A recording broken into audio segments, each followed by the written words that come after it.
بسم اللہ الرحمن الرحیم۔ البدایہ والنہایہ، جلد اول، صفحہ نمبر 46، فصل نمبر 1۔ تو آج ہم ذکر کریں گے خالق و مخلوق۔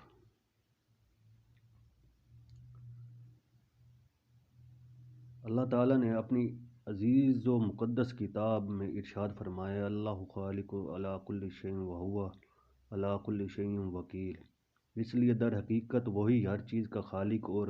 باقی تمام اشیاء اس کی مخلوق ہیں، اور وہی ان جملہ مخلوقات کا متنظم حقیقی ہے، اور اس کا عرش وہ چھت ہے جو سطح عرش سے تحت الثری تک اس مخلوق جامد و ناطق کے اوپر قائم و دائم ہے، اور اس کی ذات قدیم و لم یزل ان جملہ مخلوقات کی معبود ہے، اور یہ مخلوقات اسی کے مہر و قدرت کے تحت مختلف کاموں پر مامور ہیں، اور اسی کی تصرف اور مشیت کے تحت اپنے اپنے کام کر رہے ہیں، اور وہی ذات پاک بہم بخت ان کے ساتھ ہے، اور اسے ان کے ہر کام کی خبر اور بصیرت حاصل ہے۔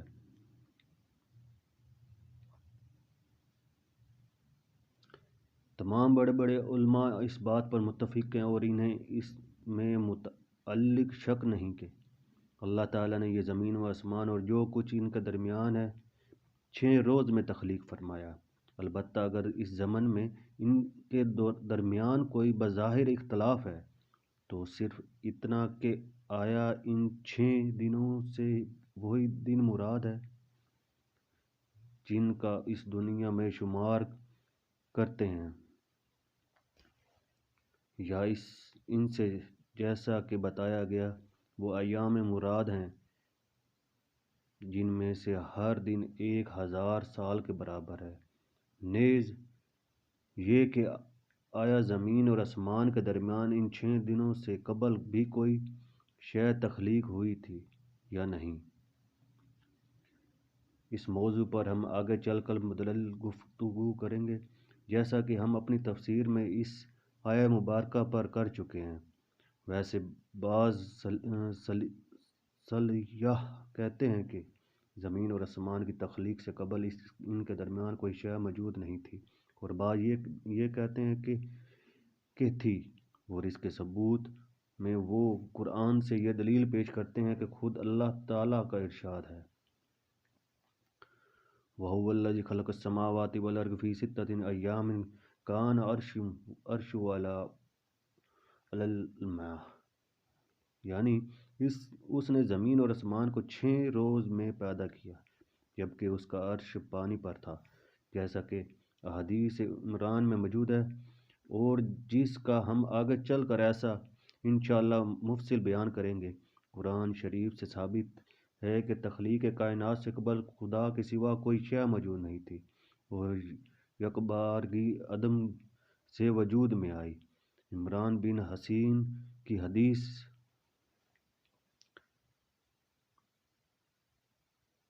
امام احمد رحمۃ اللہ،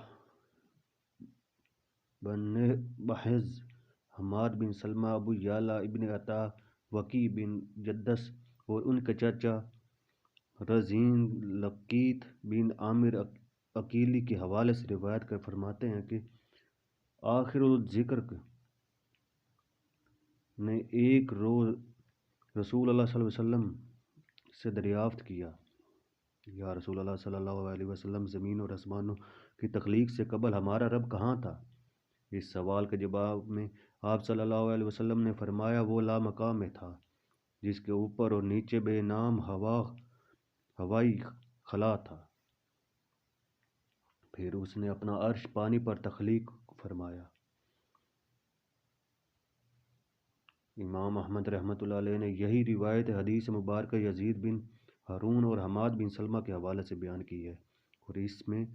سوالن جواباً وہی الفاظ مقرر کیے ہیں۔ ان کا استخراج ترمذی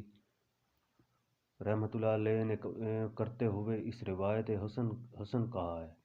تاہم ترمذی رحمۃ اللہ علیہ نے یہ حدیث احمد بن منبع، ابن ماجہ، ابی بکر بن ابی شیبہ اور محمد بن صباح کے الفاظ میں یزید بن ہارون کے حوالے سے بیان کی ہے۔ البتہ اس بارے میں علماء دین میں اختلاف پایا جاتا ہے کہ اللہ تعالیٰ نے سب سے پہلے کون سی چیز تخلیق فرمائی۔ بہرحال کچھ علماء کے نزدیک اللہ تعالیٰ نے سب سے پہلے قلم پیدا کیا اور اس کے بعد باقی تمام اشیاء تخلیق فرمائی۔ ابن جریر اور ابن جوزی نے بھی یہی بات اختیار کی ہے، جبکہ ابن جریر کہتے ہیں کہ قلم کے بعد اللہ تعالیٰ نے رقیق بادل پیدا فرمایا۔ تاہم ان جملہ اصحاب نے اس حدیث مبارکہ پر اتفاق کیا ہے جو امام احمد رحمۃ اللہ علیہ، ابو داؤد رحمۃ اللہ علیہ، ترمذی اور عبادہ بن صامت رضی اللہ تعالیٰ عنہ سے مروی ہے۔ وہ حدیث مبارکہ یہ ہے، حضرت صلی اللہ علیہ وسلم نے ارشاد فرمایا کہ سب سے پہلے اللہ تعالیٰ نے قلم و تخلیق فرمایا اور قلم نے اس کے حکم سے پھر وہ تمام موجودات کون و مکان جو روز اول سے تا قیامت وجود میں آنے والی تھیں رقم کر دی۔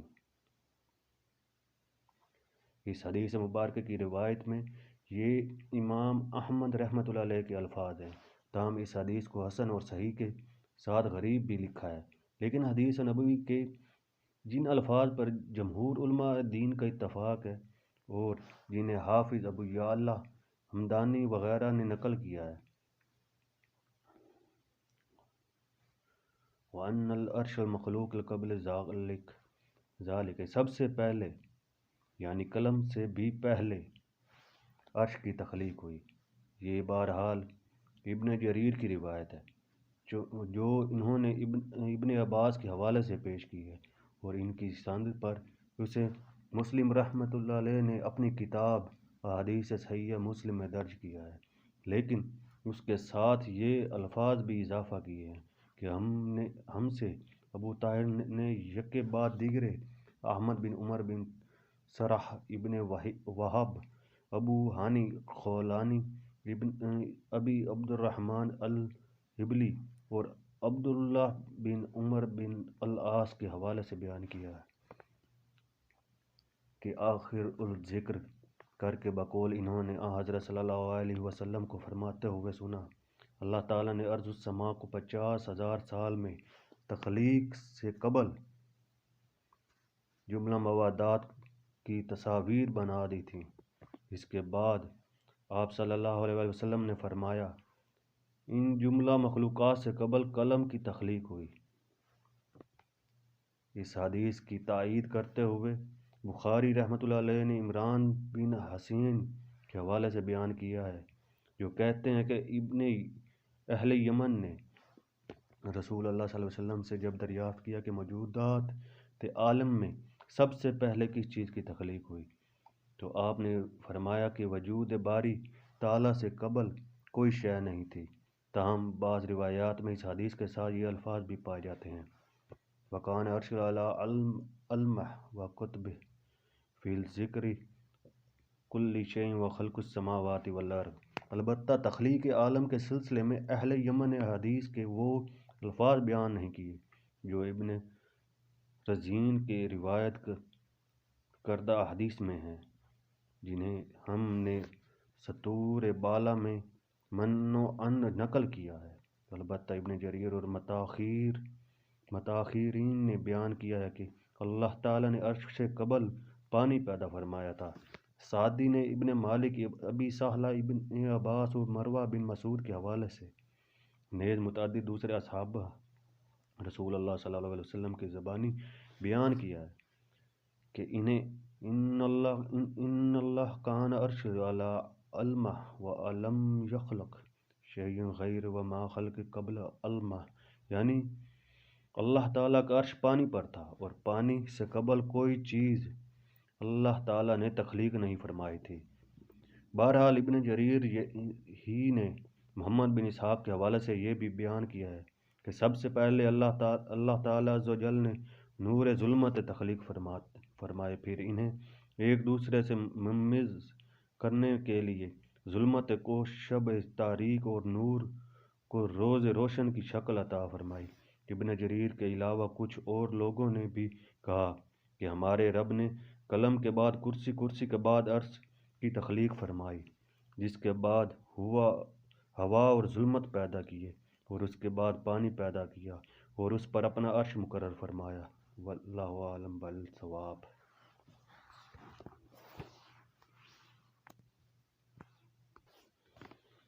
البدایہ والنہایہ جلد اول، صفحہ نمبر 48۔ صفات عرش، دعائے کرب میں ذکر عرش۔ فصل دوم، صفات عرش۔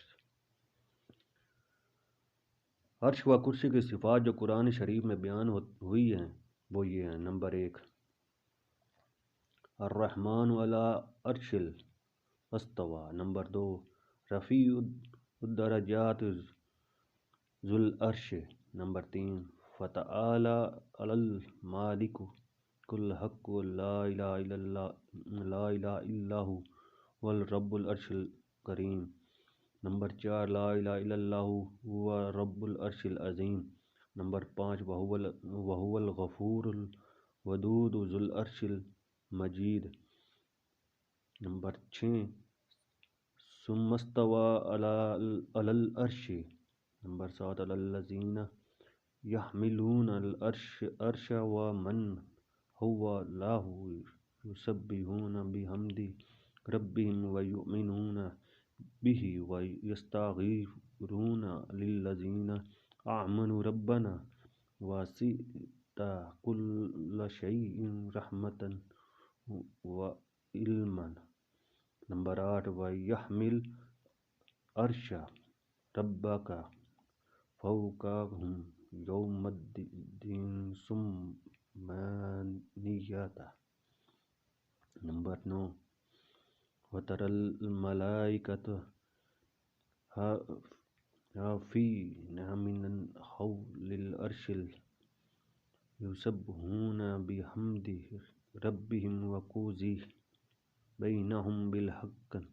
وَقِيلَ الْحَمْدُ لِلَّهِ رَبِّ الْعَالَمِينَ۔ دعائے کرب میں ذکر عرش۔ اس کے علاوہ صحیح میں جو دعائے کرب آئی ہے اس میں عرش کا ذکر یوں آیا ہے: لا الہ الا اللہ العظیم الحلیم، لا الہ الا اللہ رب العرش الکریم، لا الہ الا اللہ رب السماوات والارض رب العرش الکریم۔ امام احمد رحمۃ اللہ علیہ فرماتے ہیں کہ ان سے عبد الرزاق اور یحییٰ بن علاء نے اپنے چاچا شعیب بن خالد کے حوالے سے بیان کیا کہ آخر ذکر سے سماع بن حرب نے عبداللہ بن عمیرہ، احنف ابن قیس اور عباس بن عبد المطلب کے حوالے سے بیان کیا کہ ایک روز وہ حضرت صلی اللہ علیہ وسلم کے پاس مکے میں بیٹھے ہوئے تھے تو آپ صلی اللہ علیہ وسلم نے آسمان کی طرف دیکھ کر بادل کے اشارے کرتے ہوئے اس سے دریافت فرمایا: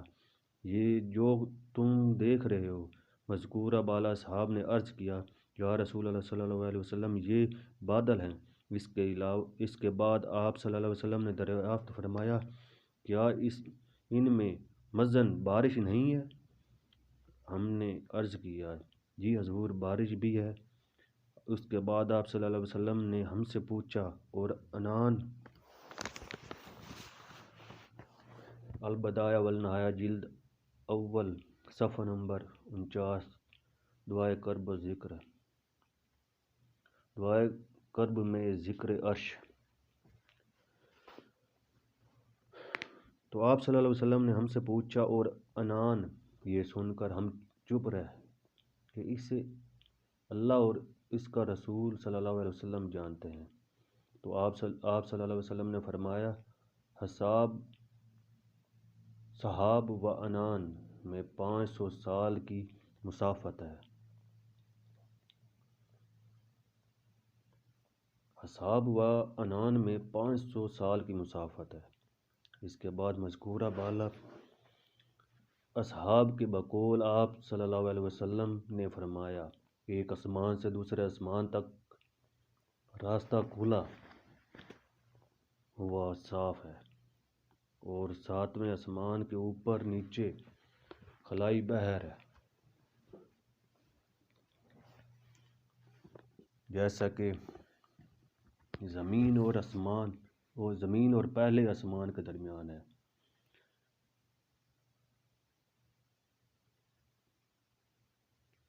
7ویں کے اوپر 8 چڑھائیاں ہیں، ویسے ہی جیسے زمین اور پہلے آسمان کے درمیان میں ہے، جن کے بعد نشیب و فراز ہیں۔ عرش کی پہنائی ہے جو عرش کے الہی کہلاتی ہے، اور اتنی بلندیوں سے اللہ تعالیٰ کو بنی آدم کے ہر عمل کا علم ہوتا رہتا ہے۔ یہ حدیث مبارکہ امام احمد رحمۃ اللہ علیہ کے الفاظ میں مروی ہے، جسے ابو داؤد رحمۃ اللہ علیہ، ابن ماجہ اور ترمذی رحمۃ اللہ علیہ نے اپنے سماع کے بیان کردہ حدیث بتا کر نقل کیا ہے۔ اس حدیث میں مبارکہ کو ترمذی رحمۃ اللہ علیہ نے حدیث حسن بتایا ہے۔ ویسے اس حدیث کی روایت میں کئی دیگر حضرات شریک ہیں، اور اس بات سے متفق ہیں کہ یہ حدیث اصلاً سماع کی روایت کردہ ہے، جس میں جیسا کہ ہم نے ابھی بیان کیا کچھ الفاظ ابو داؤد کے ہیں۔ مذکورہ بالا جملہ باتوں کے بارے میں جب صحابہ کرام رضی اللہ عنہ میں بحث چلی تو آپ صلی اللہ علیہ وسلم نے فرمایا، افسوس ہے تم پر کیا تم عرش و فرش اور ارض السماوات اور ان کے درمیان جو خلائی فضا وغیرہ ہے، اس کے بارے میں اتنا نہیں سمجھتے کہ اللہ تعالیٰ کا عرش ان سب پر محیط اور اس کی ذات پاک عظیم ترین ہے۔ ترجمہ مفہومی سادانی۔ ابن بشار کی روایت اس حدیث کی لفظی توثیق کے بارے میں ہے، ان اللہ فوق عرش فوق سمیوتا ہے، جس کے بعد حدیث نبوی ختم ہوتی ہے۔ اس حدیث کو عبدالعالی ابن مسنہ اور ابن بشار نے بھی یعقوب بن عقبہ، جبیر بن محمد بن جبیر اور آخر ذکر کر کے والد اور دادا کے حوالے سے بیان کیا ہے۔ ابو داؤد نے اس حدیث کو احمد بن سعید کے حوالے سے روایت کرتے ہوئے صحیح بتایا ہے۔ اس حدیث کی صحت پر جس جماعت کو اتفاق ہے ان میں یحییٰ بن معین اور علی بن مدینی رحمۃ اللہ بھی شامل ہیں۔ اس کے علاوہ جیسا کہ امام احمد رحمۃ اللہ علیہ نے ذکر کیا ہے کہ اس حدیث کو ایک اور جماعت نے بھی روایت کیا ہے۔ بہرحال اس حدیث کا جو نسخہ ہمیں دستیاب ہوا ہے اس میں اس حدیث کو عبدالعالی ابن مسنہ اور ابن بشار کی سماعت سے منسوب کیا گیا ہے، اور اس سے استخراج ابو داؤد نے کیا ہے۔ بہرحال حافظ ابو القاسم بن عسکر دمشقی نے اس حدیث کے خلاف اور اس کی رد میں جزوی طور پر باقاعدہ ایک کتابچہ لکھا ہے، اور اس کا نام بِبَیان الوہم والتخلیط الواقع فی الحدیث التطیط رکھا تھا، اور اس کے راویوں میں سے صرف محمد بن اسحاق پر طعنہ زنی کی ہے، اور اس میں لوگوں کے کلام کا ذکر کیا ہے، حالانکہ اس لفظ کا ذکر ابن اسحاق کے علاوہ متاخرین کے ہاں اس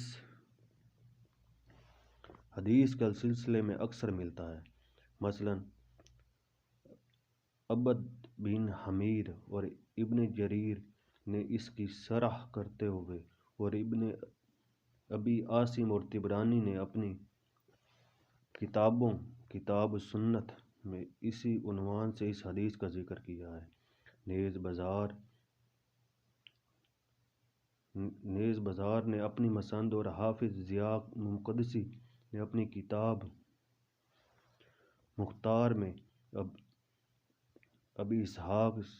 سبیعی کے ذریعہ عبداللہ بن خلیفہ اور حضرت عمر بن خطاب کے حوالے سے بیان کیا ہے کہ ایک عورت نے حضرت صلی اللہ علیہ وسلم کی خدمت میں حاضر ہو کر عرض کیا، یا رسول اللہ صلی اللہ علیہ وسلم، میرے لیے اللہ تعالیٰ سے دعا فرمائیے کہ وہ مجھے مرنے کے بعد جنت میں داخل فرمائے۔ تو آپ نے اللہ تعالیٰ کی عظمت و بزرگی کا ذکر فرماتے ہوئے اس عورت سے فرمایا،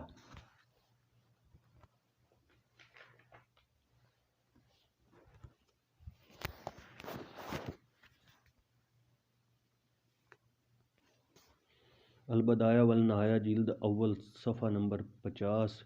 دعائے کرب میں ذکر عرش۔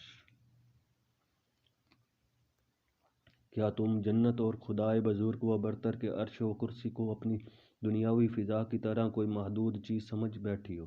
اور مذکورہ بالا راویوں کے بقول جنت اور عرش و کرسی کے پہنائی اور اس کی وسعت کا ذکر فرماتے ہوئے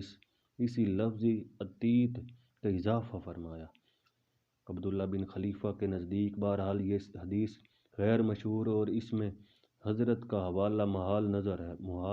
ہے، اور جس دوسرے راویوں نے اس حدیث کی روایت کی ہے اسے حدیث مرسل ٹھہرایا ہے، اور ہمارے خیال میں بھی اس میں غریب اضافے ہیں، واللہ اعلم۔ صحیح بخاری میں لکھا ہے کہ حضرت صلی اللہ علیہ وسلم نے ارشاد فرمایا، جب تم اللہ تعالیٰ سے جنت کا سوال کیا کرو تو اس سے فردوس کا سوال کیا کرو، جو جنت کے علاوہ وسط درجات ہیں، جن کے اوپر اللہ تعالیٰ کا عرش ہے۔ اس حدیث نبوی کو ہمارے شیخ حافظ مزی نے حدیث سے حسن میں بتائے ہوئے لفظ فوقہ کی جگہ اعلیٰہا اور اس کے بعد عرش الرحمن لکھا ہے۔ ویسے بعض کتب احادیث میں راویوں نے یہ بھی لکھا ہے کہ اہل فردوس عرش کی طرف سے آئی ہوئی عتیت آواز بھی سنیں گے، جو در حقیقت اللہ تعالیٰ کی تسبیح و تعظیم ہوگی، جس کا مطلب فردوس سے اللہ تعالیٰ کے عرش کے قربت ہے۔ مجموعہ احادیث صحیح میں درج ہے کہ حضرت صلی اللہ علیہ وسلم نے ارشاد فرمایا، سعد بن معاذ کی موت سے عرش خوش ہوا۔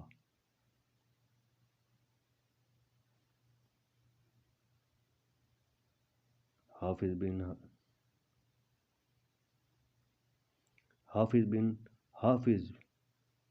محمد ابن عثمان بن ابی شیبہ اپنی کتاب صفت العرش میں بعض اسلاف حوالے سے لکھتے ہیں کہ عرش کی تخلیق یاقوت احمر سرخ سے ہوئی، اور اس کا قطر ایک طرف سے دوسری طرف تک 50 لاکھ سال کی مسافت کے برابر ہے، اور جیسا کہ ہم نے ارشاد باری تعالیٰ اعزا سما کے ارشاد تعرج الملائکۃ والروح الیہ فی یوم کان مقدارہ 50,000 سنۃ کی تفسیر کرتے ہوئے عرض کیا ہے کہ ارشاد ربانی کے مطابق ملائکہ اور روح کے یومیہ صعود کی مسافت 50 لاکھ سال کی مسافت کے برابر ہے، اور یہ کہ عرش سے زمین کی طرف فرشتوں اور روح کی یہ آمد و رفت ہر بار 50 لاکھ سال کی مسافت کے برابر ہوئی ہے۔ متکلمین میں سے بعض کے نزدیک کہ عرش جو مستویر ہے اپنی ہر جانب سے عالم پر محیط ہے، اور اسی لیے عرش کو فلک نام اور فلک اطلس و اسیر کا نام دیا ہے۔ لیکن یہ بات شروع سے مطابقت نہیں رکھتی، کیونکہ عرش کو ملائکہ اٹھائے ہوئے ہیں اور اس کے پائے ہیں، انہیں کوئی اٹھائے ہوئے ہیں، جب کہ کسی آسمان کے پائے نہیں ہیں اور وہ بے ستون قائم ہے، یعنی انہیں کوئی اٹھائے ہوئے نہیں ہیں۔ پھر یہ کہ عرش جنت کے اوپر ہے اور جنت آسمانوں کے اوپر ہے، اور جنت کی 100 درجات ہیں، اور ان کے ہر درجے کا درمیانی فاصلہ زمین و آسمان کے درمیانی درجے کے فاصلے کے برابر ہے۔ چنانچہ عرش و کرسی کے مابین جو فاصلہ ہے اسے آسمان کے درمیانی فاصلے سے کوئی نسبت نہیں۔ اس کے علاوہ یہ بات بھی قابل غور ہے کہ عربی لغت کے لحاظ سے عرش شریز یعنی تخت کا ہم معنی لفظ ہے، اور ویسا ہی تخت جیسا بادشاہوں کا ہوتا ہے، اور اس کے متعلق اللہ تعالیٰ کا ارشاد عرش العظیم ہے، جو قطعی طور پر فلک نہیں ہو سکتا ہے، نہ اہل عرب اسے فلک سمجھ سکتے ہیں، چونکہ قرآن پاک عربی زبان میں نازل ہوا ہے، اس لیے ظاہر ہے کہ اہل عرب عرش کو فلک کس طرح کہہ سکتے ہیں۔ اس لیے عرش واقعتاً ایک تخت ہے،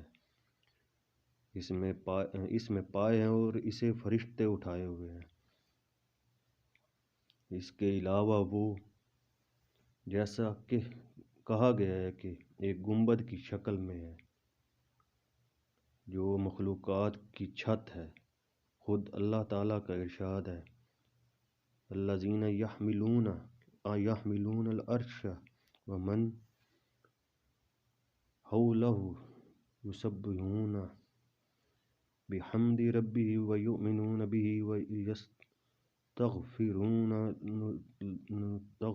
للذین آمنوا، یعنی وہ فرشتے ہیں جو عرش کو اٹھائے ہوئے ہیں اور اس کی چاروں اطراف اپنے رب کی حمد میں مصروف رہتے ہیں، اس پر ایمان رکھتے ہیں اور اللہ تعالیٰ کی ان بندوں کے لیے اللہ تعالیٰ سے مغفرت طلب کرتے رہتے ہیں جو اس پر ایمان لائے ہیں۔ البدایہ والنہایہ جلد اول صفحہ نمبر 51 دعائے کرب میں ذکر عرش جمع صفات الکرسی۔ یہ فرشتے جیسا کہ ہم حدیث ادعال میں پہلے بیان کر چکے ہیں تعداد میں 8 ہیں، اور عرش کو اپنی پشتوں پر لیے ہوئے ہیں، جیسا کہ خود اللہ تعالیٰ کا ارشاد ہے وَيَحْمِلُوا عَرْشَ رَبَّكَ فَوْقَهُمْ یومئذ ثمانیۃ، اور تیرے رب کا عرش ہر روز 8 فرشتے اٹھائے رہتے ہیں۔ شہر بن حوشب کہتے ہیں عرش کو 8 فرشتے اٹھائے ہوئے ہیں، یا عرش اٹھانے والے 8 فرشتے ہیں، جن میں سے 4 فرشتے کہتے رہتے ہیں سبحانک اللہم وبحمدک لک سبحانک اللہم وبحمدک لک الحمد علی حلمک بعد علمک، اور 4 فرشتے یہ کہتے رہتے ہیں سبحانک اللہم وبحمدک لک الحمد علی عفوک بعد قدرتک، جو حدیث اس بارے میں امام احمد رحمۃ اللہ علیہ نے روایت کی ہے، اس کے متعلق وہ فرماتے ہیں ہم سے عبداللہ بن محمد یعنی ابو بکر بن ابی شیبہ اور عبیدہ بن سلیمان نے محمد بن اسحاق، یعقوب بن عقبہ، اکرمہ اور ابن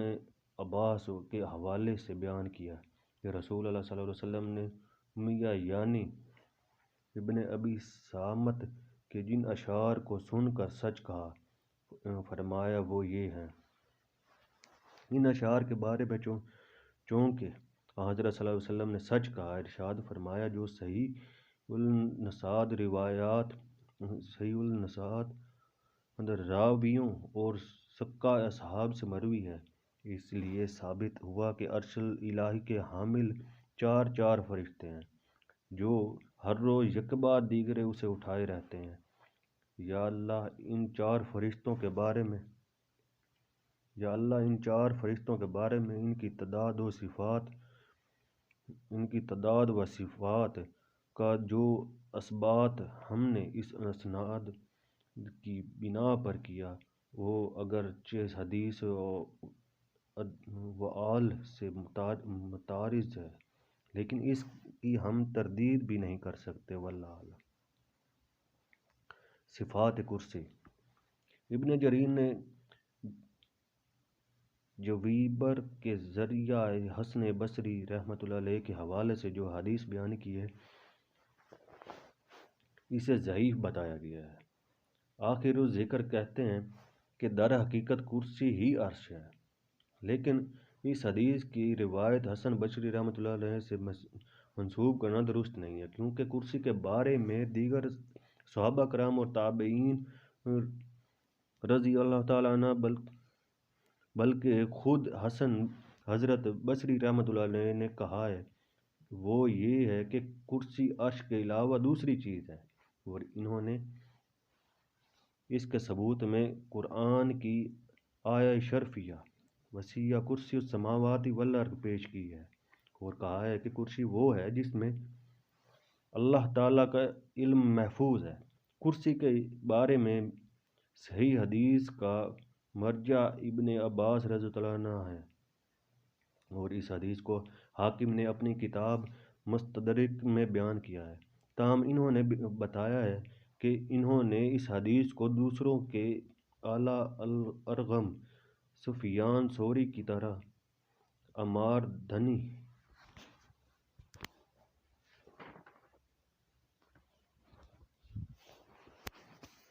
مسلم بطین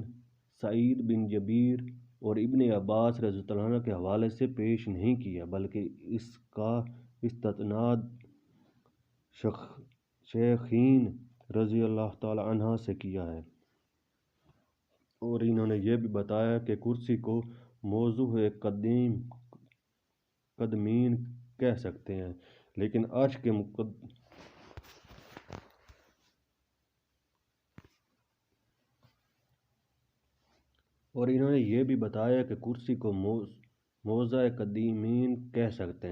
کے مقدار و وسعت کا علم اللہ تعالیٰ کے علاوہ کسی اور کو نہیں ہے۔ اس روایت کو شجاع بن مخلد الفلاس نے اپنی تفسیر میں درج کرتے ہوئے اسے حدیث مرفوع بتایا ہے، اور اس کی صحت کو ابن عباس رضی اللہ عنہ کے بیان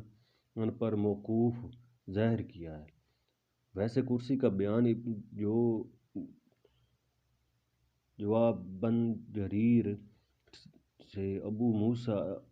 اشعری رضی اللہ تعالیٰ عنہ، اسحاق بن مزاحم، اسماعیل بن السیدی الکبیر اور مسلم البطین کے حوالے سے مروی ہے۔ اس میں السیدی کے بقول کرسی کو عرش کے نیچے بتایا گیا ہے۔ السیدی نے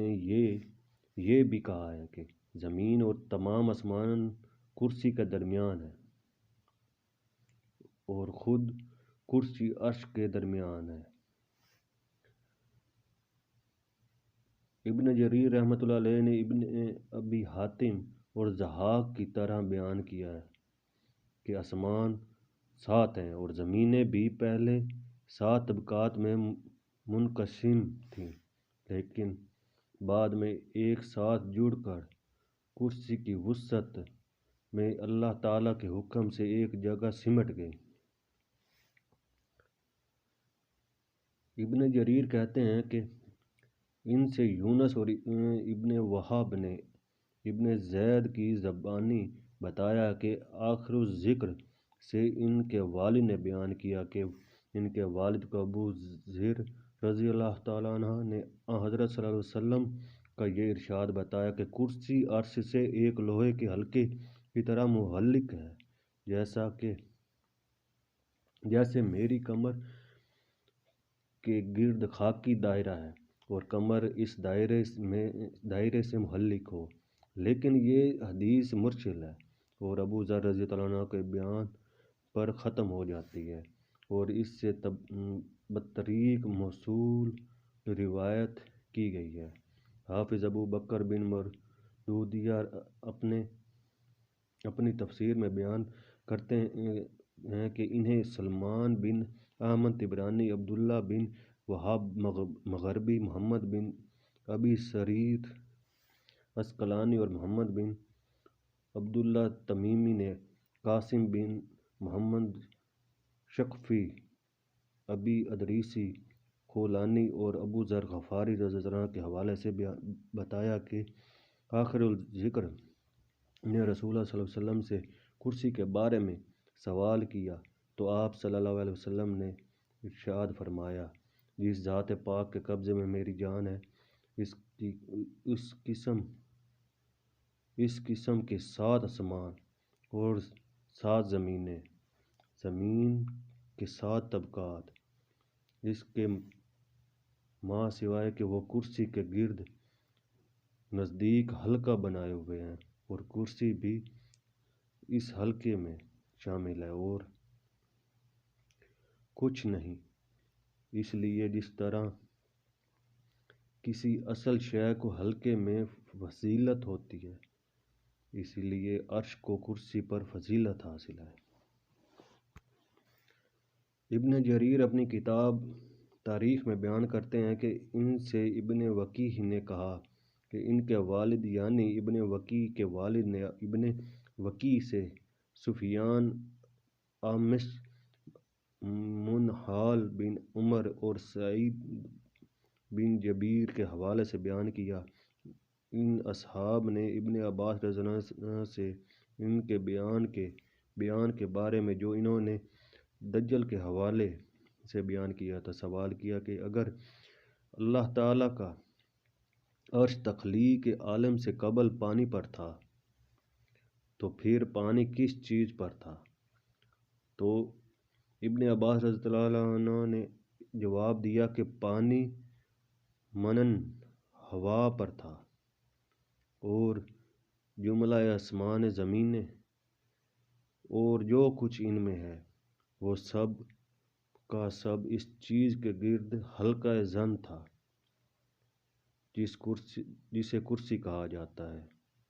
منبع ابن ہیکل سے بھی اسی طرح کی ایک حکایت مروی ہے۔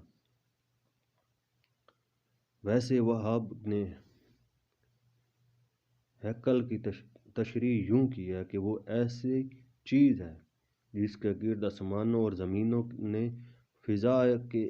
الحاق سے حلقہ بنا رکھا ہے، جسے نساتات کی تنابوں سے اسے روک رکھا ہے، اور یہی ہیکل کرسی ہے۔ یعنی ہیت دان کہتے ہیں کہ کرسی سے در حقیقت 8واں آسمان مراد ہے، جس میں ستارے ثبت ہیں، اور اس لیے اسے ثوابت یعنی ٹھہرے ہوئے ستاروں کا آسمان کہا جاتا ہے۔ اس خیال کو جو ہیت دانوں نے پیش کیا ہے، البدایہ والنہایہ جلد اول صفحہ نمبر 53، صفات کرسی پلس لوح محفوظ کا ذکر۔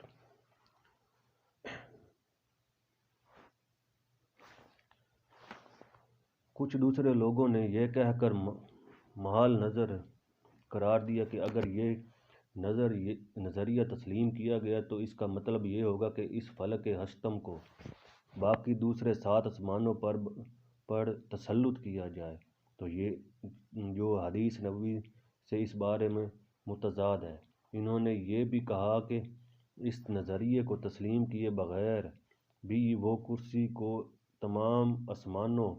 اور زمین کے طبقات پر محیط سمجھتے ہیں، لیکن یہ کوئی آسمان نہیں ہے۔ اس کے علاوہ عربی لفظ کرسی کو کسی عربی لغت میں فلک کا مترادف نہیں بتایا گیا۔ ویسے بھی اسلاف نے کرسی کو عرش کا درمیانی حصہ بتایا ہے، اور اس سے بھی اس کا فلک ہونا ثابت نہیں ہوتا۔ دوسرا یہ کہ جسے فلک ہشتم ان حیت دانوں نے بتایا، ظاہر کیا ہے، اس میں ستاروں کے جڑے ہونے کا کوئی ثبوت انہوں نے پیش نہیں کیا۔ جو جملہ نظریات اور ان کے بارے میں اختلافی نظریات بھی ان لوگوں کے متعلقہ کتابوں میں موجود ہیں۔ واللہ اعلم۔ لوح محفوظ کا ذکر۔ حافظ ابو القاسم طبرانی فرماتے ہیں کہ ان سے محمد بن عثمان بن ابی شیبہ، منجاب بن حارث، ابراہیم بن یوسف اور زید بن عبداللہ نے لیث، عبد المالک بن سعید بن جبیر، ان کے والد اور ابن عباس رضی اللہ عنہ کے حوالے سے بیان کیا کہ مذکورہ بالا حضرات سے ابن عباس رضی اللہ عنہ نے حضرت صلی اللہ علیہ وسلم کا یہ ارشاد بیان کیا کہ حضرت صلی اللہ علیہ وسلم نے فرمایا، اللہ تعالیٰ نے لوح محفوظ کو سفید موتی سے پیدا کیا ہے۔ اللہ تعالیٰ نے لوح محفوظ کو سفید موتی سے پیدا کیا ہے۔ اس کے صفات سرخ یاقوت کے ہیں۔ اس کا قلم نوری ہے، جس نے اس لوح میں اللہ تعالیٰ کا ہر حکم اس کے نور سے لکھا ہے۔ لوح محفوظ میں ہر دن کے 360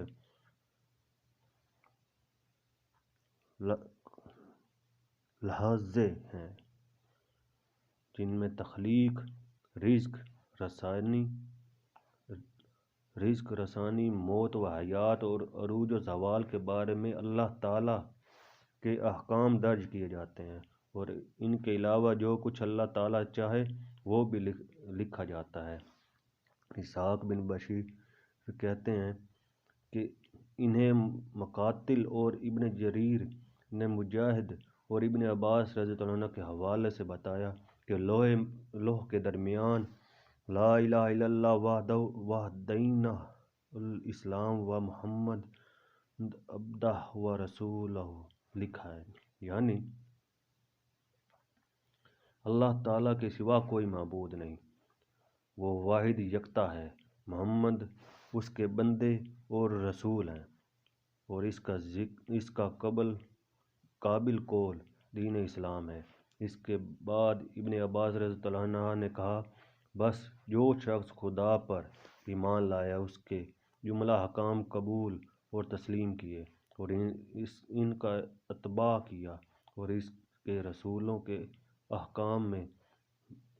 بھی مانے، وہ جنت میں جائے گا۔ ابن عباس رضی اللہ عنہ نے بتایا، یہ سب کچھ لوح محفوظ میں درج ہے۔ اس کے علاوہ مذکورہ بالا حضرات کو ابن عباس رضی اللہ عنہ نے یہ بھی بتایا کہ لوح محفوظ ایک لوح ہے جو سفید موتی سے بنی ہے۔ اس کا طول زمین و آسمان کے درمیان فاصلے کے برابر ہے، اس کا طول زمین و آسمان کے درمیان فاصلے کے برابر ہے، اور اس کا عرض مشرق و مغرب کے درمیانی فاصلے کے برابر ہے۔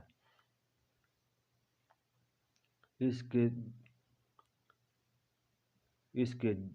جلد موتیوں اور یاقوت سے بنے ہوئے ہیں، اس کے اوراق بھی موتیوں اور یاقوت سرخ کے ہیں، اس کا قلم نوری ہے، اور اس میں جو کلام درج ہیں وہ عرش سے مقصود ہے، اور اس کی اصل یعنی جڑ وادی یا پتھر کی ہے، جو آخر میں ابن عباس رضی اللہ عنہ نے بتایا کہ لوح محفوظ کے بارے میں یہ سب کچھ انہوں نے ان لوگوں کو حضرت صلی اللہ علیہ وآلہ وسلم سے سن کر بتایا ہے۔ انس بن مالک کہتے ہیں کہ لوح محفوظ اسرافیل کے سامنے ہے، ان کے علاوہ کچھ پہلے لوگوں نے بقول بھی یہ لوح ایسی سمت میں ہے، لیکن مقاتل کے بیان کے مطابق